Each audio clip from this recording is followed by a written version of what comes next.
स्वरूप यहाँ बताया जाना है। गाथा नंबर 21। तव परियट्टरू जो सो कालो हवे व्यवहारो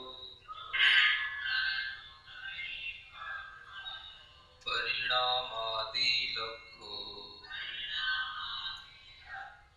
वट्टड़ लखो यपर मठो। पढ़ो। तब परिवट्टरू जो सो कालो हवे व्यवहारो यपर मठो। एक श्रावक है जो बोलता है ढंग से। 6 द्रव्यों का स्वरूप बताया जा रहा है क्रम से। अब आज काल द्रव्य के बारे में जानना है। काल भी एक द्रव्य होता है, जिसे हम टाइम कहते हैं।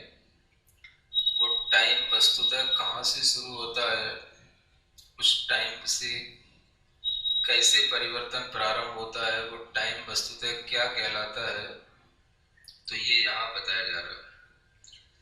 पहला लिखा है तब परिवर्त रूपो, जो द्रव्यों में परिवर्तन का कारण है। काल द्रव्य कैसा होता है? द्रव्यों में परिवर्तन का कारण होता है। तब माने द्रव्य, परिवर्त माने परिवर्तन का रूप स्वरूप वाला होता है।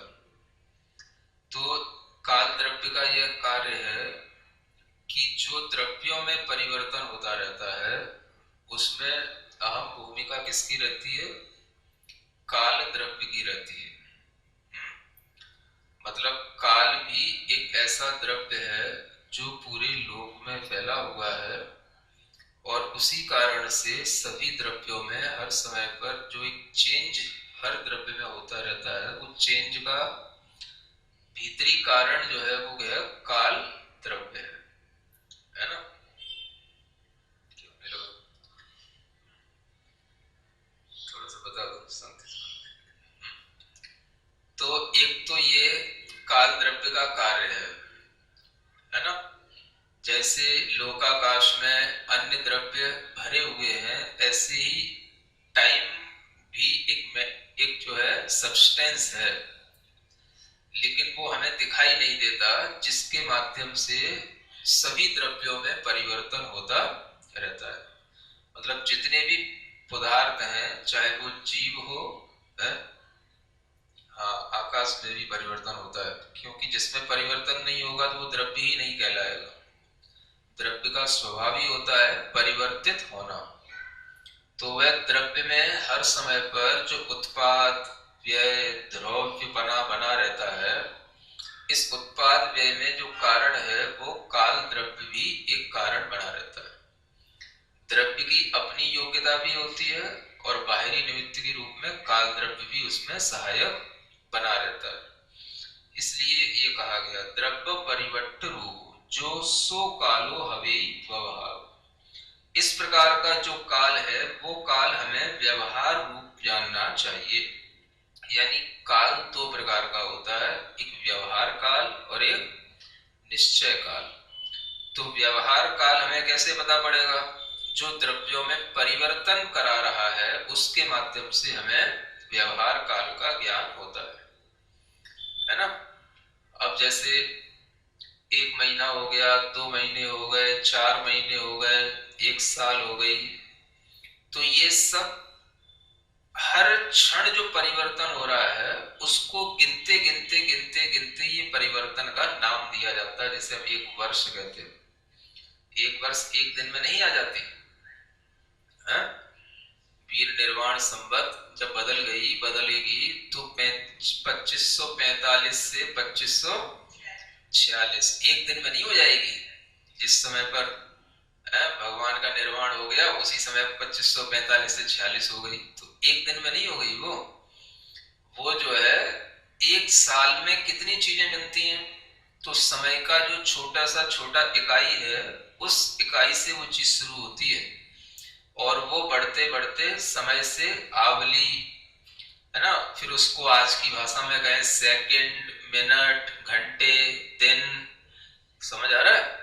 फिर दिनों के बाद में भी पक्ष, 15 दिन का एक पक्ष होता है, 2 पक्ष का एक महीना, समझ आ रहा है, 3 महीने की एक ऋतु, ऐसे करते हुए, है ना, 4 ऋतुओं का एक जो है वर्ष, और ऐसे करते करते जो है वो समय की जो काउंटिंग की जाती है उसी को हम व्यवहार काल कहते हैं। ये जो हम सब समय गिन रहे होते हैं क्या कहलाता है? व्यवहार काल। क्योंकि ये समूह रूप है, समय की संख्याओं का इसमें क्या किया गया? इकट्ठा किया गया है ना।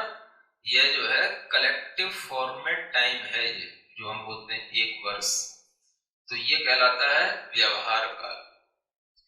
तो निश्चय काल क्या होता है वो आगे बता रहे हैं। परिणाम आदि लक्ष्यो वट्टड़ लक्ष्यो या परमट्ठो, परमट्ठ माने परमार्थभूत, निश्चय काल जो है वह परिणाम आदि लक्षण वाला है ना।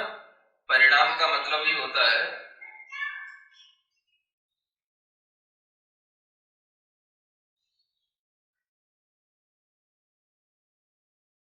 समस्त द्रव्यों में जो सूक्ष्म परिवर्तन के लिए कारणभूत होता है उसे परिमाण परिणाम परिणाम कहते हैं। उसे क्या बोलते हैं? परिणाम। परिणाम माने परिणमन। तो सभी द्रव्यों में जो सूक्ष्म रूप से परिणमन हो रहा है उसके लिए तो कारणभूत काल द्रव्य है जो परमार्थ काल कहलाता है या निश्चय काल कहलाता है। ठीक है। और वही उसी का लक्षण है वट्टण लक्ष्यो। वट्टण माने वर्तना करना, यानी सभी द्रव्यों में सूक्ष्म परिवर्तन का जो निमित्त है या कारण है उसी को वर्तना भी कहते हैं। तो यही वर्तना कहलाती है ना। और उसी निमित्त को ही हम परिणाम भी बोलते हैं। तो परिणमन लक्षण वाला कहो या वर्तना लक्षण वाला कहो, ये काल द्रव्य कहलाता है जो सूक्ष्म रूप से हर द्रव्य में परिणमन कराने में सहायक रहता है। और जो स्थूल रूप से हमें परिणमन देखने में आते हैं द्रव्यों के, वो सब व्यवहार काल के द्वारा नापे जाते हैं। तो निश्चय काल के बिना कभी भी व्यवहार काल की प्राप्ति नहीं हो सकती। समझ आ रहा है? वर्तमान में विज्ञान ने समय की कोई खोज नहीं की है। टाइम के बारे में विज्ञान कुछ भी नहीं जानता है। समझ आ रहा है? टाइम कब से शुरू हुआ, टाइम क्यों शुरू हुआ, टाइम जब ये दुनिया की विज्ञान सृष्टि मानता है तो उससे पहले क्या टाइम था कि नहीं था, तो इसके बारे में किसी को कोई नॉलेज नहीं होती। सब हवा में बातें करते रहते हैं। जिनने घड़ी का आविष्कार किया वही टाइम के आविष्कारक हो गए। समझ आ रहा है? तो वो कोई टाइम का कोई इन्वेंशन नहीं होता। टाइम तो हमेशा चलता ही रहता है। टाइम की कभी कोई शुरुआत नहीं होती। समझ आ रहा है? इसलिए उसे हम हमेशा बिगिनिंग लेस टाइम बोलते हैं। जो संसार चल रहा है वो कब से चल रहा है ना, उसकी कोई बिगिनिंग नहीं है, क्योंकि टाइम की कोई बिगिनिंग नहीं होती है। तो ये जो संसार है अनादि है। हर द्रव्य संसार में जो है वो अनादि से है। सभी आत्माएं भी अनादि से हैं और जितना भी पुद्गल द्रव्य में दिखाई देता है वह भी अनादि से है। इसलिए इन अनादि काल से चले आ रहे इस समय को अगर हम किसी भी रूप में गणना करते हैं तो वह व्यवहार काल हो जाता है। और जो हर द्रव्य में हर समय पर सूक्ष्म वर्तना होती रहती है, वर्तना माने सूक्ष्म परिणमन होता रहता है, जिसको जो हमें परिणाम आदि के द्वारा देखने में आता है, वह सब भी निश्चय काल ही कहलाता है। इस तरह से निश्चय काल जो है वो एक द्रव्य के रूप में है और व्यवहार काल उस द्रव्य की पर्यायों की गिनती के रूप में जाना जाता है ना। वह पर्याय जिसको कि हम गिन सके।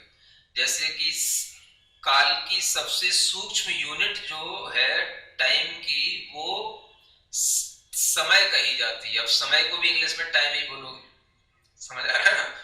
तो समय एक संज्ञा है किसके जानने के लिए? काल को सूक्ष्म रूप से जानने के लिए। समझ आ रहा है? और इसको हम आज की व्यवहार भाषा में क्या बोलते हैं, भाई क्या टाइम हो गया, समझ रहा, क्या समय हो गया। तो हमने उस समय का मतलब एक बहुत स्थूल रूप बना रखा है, जबकि ये जो समय है ये जैन दर्शन के अनुसार यह काल का सबसे सूक्ष्मतम इकाई है ना।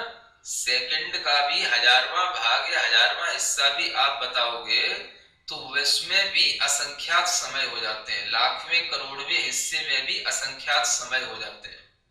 तो असंख्यात समय का एक आवली होती है, संख्यात आवलियों के एक सेकंड बनते हैं, समझ आ रहा है। और ऐसे फिर 60 सेकंड की 1 मिनट और फिर 60 मिनट का 1 घंटा, ऐसे करके वो चीजें आगे बढ़ती रहती हैं। तो ये जो व्यवहार काल है यह बहुत ही गिनने योग्य और समय की संख्याओं को जब बांध दिया जाता है तो वह व्यवहार काल के रूप में पढ़ा जाता है। इसी काल को और समझाने के लिए यहाँ एक गाथा आ रही है कि काल द्रव्य वस्तुतः कैसे रहता है, क्या होता है। इस एक गाथा से वो क्लियर होगा। लोया सुपदे से इक्के जेठिया हो इक्का रैणाणम राशि में ते कालाणु असंख्य दवाणी लोयायास पदे से।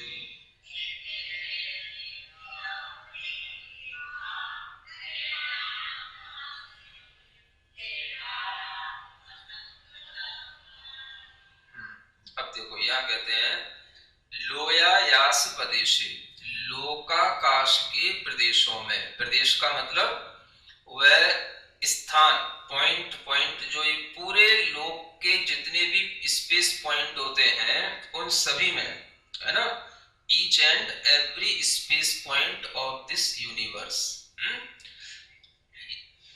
स्पेस पॉइंट, इस लोकाकाश के प्रत्येक प्रदेश में क्या है, एक माने एक एक प्रदेश में, जे माने जो, ठिया माने स्थित है, कैसे स्थित है, एक का एक एक रूप से स्थित है, माने जो कालाणु है वो लोकाकाश के एक एक प्रदेश पर एक एक कालाणु स्थित है, एक एक कालाणु व्यवस्थित है। माने जितना आकाश को नापने का स्पेस पॉइंट होता है उतना ही जो है काल का अणु, कालाणु होता है, काल द्रव्य होता है ना। तो उतना ही वो स्पेस कवर करता है जितना कि एक लोकाकाश के प्रदेश का होता है। तो वो भी सूक्ष्म है और ये आकाश द्रव्य का भी प्रदेश जितना सूक्ष्म है उतना ही ये काल द्रव्य भी सूक्ष्म है। तो इसलिए लोकाकाश के एक एक प्रदेश पर एक एक काल का अणु रखा गया है ना, एक एक एटम ऑफ टाइम, वो कालाणु कहलाएगा, एटम ऑफ टाइम वो कालाणु कहलाएगा। और जो एटम ऑफ मैटर है वो पुद्गल अणु कहलाता है। वो पुद्गल का अणु अलग और काल का अणु अलग। अणु इसलिए कहा जा रहा है क्योंकि वो अपने आप में सूक्ष्म द्रव्य है, इसलिए वो अणु की समानता रखने के कारण से कालाणु कहलाता है। तो रैणाणम राशि में यहाँ उदाहरण देके बता रहे हैं कि जैसे रत्नों की राशियां हो तो रत्न आसपास एक साथ भी रखे रहते हैं तो एक दूसरे में मिलते नहीं और पास पास रखे रहते हैं, इसी तरीके से ये कालाणु सभी पास पास रखे हुए रहते हैं। तो ये कितने होते हैं, ते कालाणु असंख्य दब्बाणी, ये असंख्यात द्रव्य होते हैं। मतलब प्रत्येक कालाणु अपने आप में इंडिविजुअल एक सब्सटेंस है, एक पदार्थ है, काल का एक अणु है, काल का अपने आप में अलग एक द्रव्य है। तो जितने लोकाकाश के पॉइंट हो गए उतने ही कालाणु हो गए। माने लोकाकाश के भी असंख्यात प्रदेश होते हैं तो कालाणु के भी असंख्यात प्रदेश हो, असंख्यात द्रव्य हो गए। तो प्रदेश तो उसका बस एक ही सिंगल पॉइंट, एक ही प्रदेश है ना, बस एक ही प्रदेश है, एक प्रदेश पर एक द्रव्य रखा हुआ है, ये समझ लो, एक एक पॉइंट पर एक एक कालाणु का द्रव्य रखा हुआ है। तो कालाणु के द्रव्य की संख्या तो हो गई असंख्यात, और प्रदेश की संख्या, प्रत्येक द्रव्य के जो प्रदेश हैं, पॉइंट है, वो कितने हैं? एक एक पॉइंट, माने एक प्रदेशी एक एक द्रव्य है कालाणु। और ऐसे कितने द्रव्य हैं काल के? तो असंख्यात द्रव्य है, ये यहां बताया गया। ठीक है। एवं क्षभेयमिदं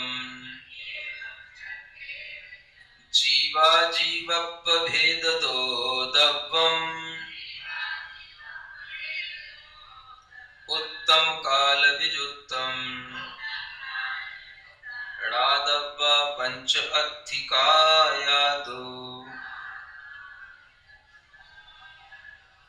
एवं क्षभेयमिदं वप्पभेदतो दव्वम्।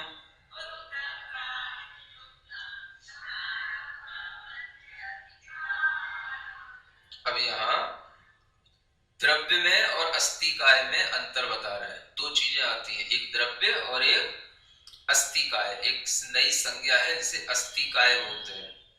तो यहाँ कह रहे हैं एवं माने इस प्रकार, छभेय माने छह भेद, इदम माने यह जो छह भेद हैं वो कैसे हैं? जीव अजीवप भेद दो तब्बम, द्रव्य के जीव और अजीव के भेद से जो छह भेद हैं उनमें उत्तम माने जो कहे गए हैं, उनमें काल विजुत्तम माने काल को छोड़ करके, ऋणादब्बा माने जानना, पंच माने पांच, अत्थिकाया यानी छह द्रव्यों में यदि काल द्रव्य छोड़ दिया जाता है तो पांच द्रव्यों को हम क्या बोलते हैं?